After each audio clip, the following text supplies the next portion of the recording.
శివోహం భక్తి ఛానల్కి స్వాగతం అండి. అందరికీ నమస్కారం.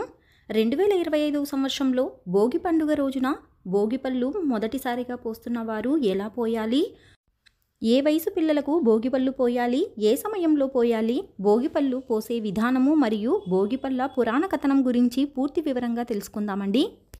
అసలు పిల్లలకు రేగిపళ్ళను ఎందుకు పోస్తారు అంటే, రేగిపండును అర్కఫలం అంటారండి. అర్కుడు అంటే సూర్యుడు. భోగి మరునాడు నుంచి సూర్యుడు ఉత్తరాయణం వైపు మల్లుతాడు. అందుకే పిల్లలకు భోగిపళ్ళు పోస్తారని చెప్తారండి. అంతేకాదండి, దీని గురించి మన పురాణాలలో కూడా ప్రస్తావన ఉంది. భోగిపళ్ళని బదరీ ఫలం అని కూడా పిలుస్తారండి. పరమేశ్వరుడిని ప్రసన్నం చేసుకునేందుకు శ్రీమన్నారాయణుడు బదరికావనంలో ఘోర తపస్సు చేస్తారు. తపస్సు మెచ్చి శివుడు వరమిస్తారండి. దీనితో ముక్కోటి దేవతలు శ్రీమన్నారాయణునికి బదరీ ఫలాలతో అభిషేకం చేస్తారు. ఈ పండ్లతో అభిషేకం చేయటం వలన సంతోషించిన శ్రీ మహావిష్ణువు చిన్నపిల్లాడిలా మారిపోతాడు. అప్పటి నుండి ఈ రేగి పండ్లు భోగి పండ్లలా మారిపోయాయి. ఇదంతా కూడా భోగి రోజు జరిగింది కాబట్టి చిన్నపిల్లలకి కూడా ఇలా భోగి పండ్లు పోసే ఆనవాయితీ వచ్చిందండి. 2025 సంవత్సరంలో భోగి పండుగ రోజున పిల్లలకు భోగి పండ్లు పోయవలసిన శుభ సమయం. భోగి పండ్లు ఉదయం పోయవలసిన శుభ సమయం జనవరి 13, 2025 సోమవారం ఉదయం 9:01 నుండి ఉదయం 10:30 లోపు భోగి పండ్లను పిల్లలకు వేసుకోవాలండి.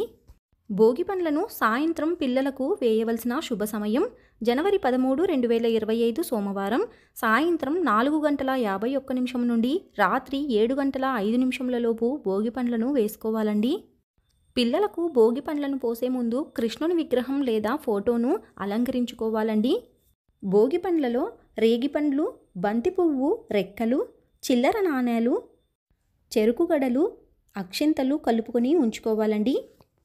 పిల్లలకు భోగి పండ్లు పోసే ముందు కృష్ణుడి విగ్రహానికి భోగి పండ్లతో అభిషేకం చేయాలండి. 3 సార్లు సవ్య దిశ అలాగే అపసవ్య దిశలో చుట్టి అభిషేకం చేసినట్లు పోయాలండి. అలాగే స్వామివారికి పాలు కూడా నివేదించాలండి. ఆ తర్వాతనే మన పాప లేదా బాబును చక్కగా అలంకరించి పీట మీద కూర్చోబెట్టి ముందుగా తల్లి పిల్లలకు గంధం కుంకుమ పెట్టి చేతి నిండా భోగి పండ్లు తీసుకొని 3 సార్లు సవ్య దిశ అపసవ్య దిశలో దిష్టి తీసినట్లుగా తిప్పి పోయాలండి.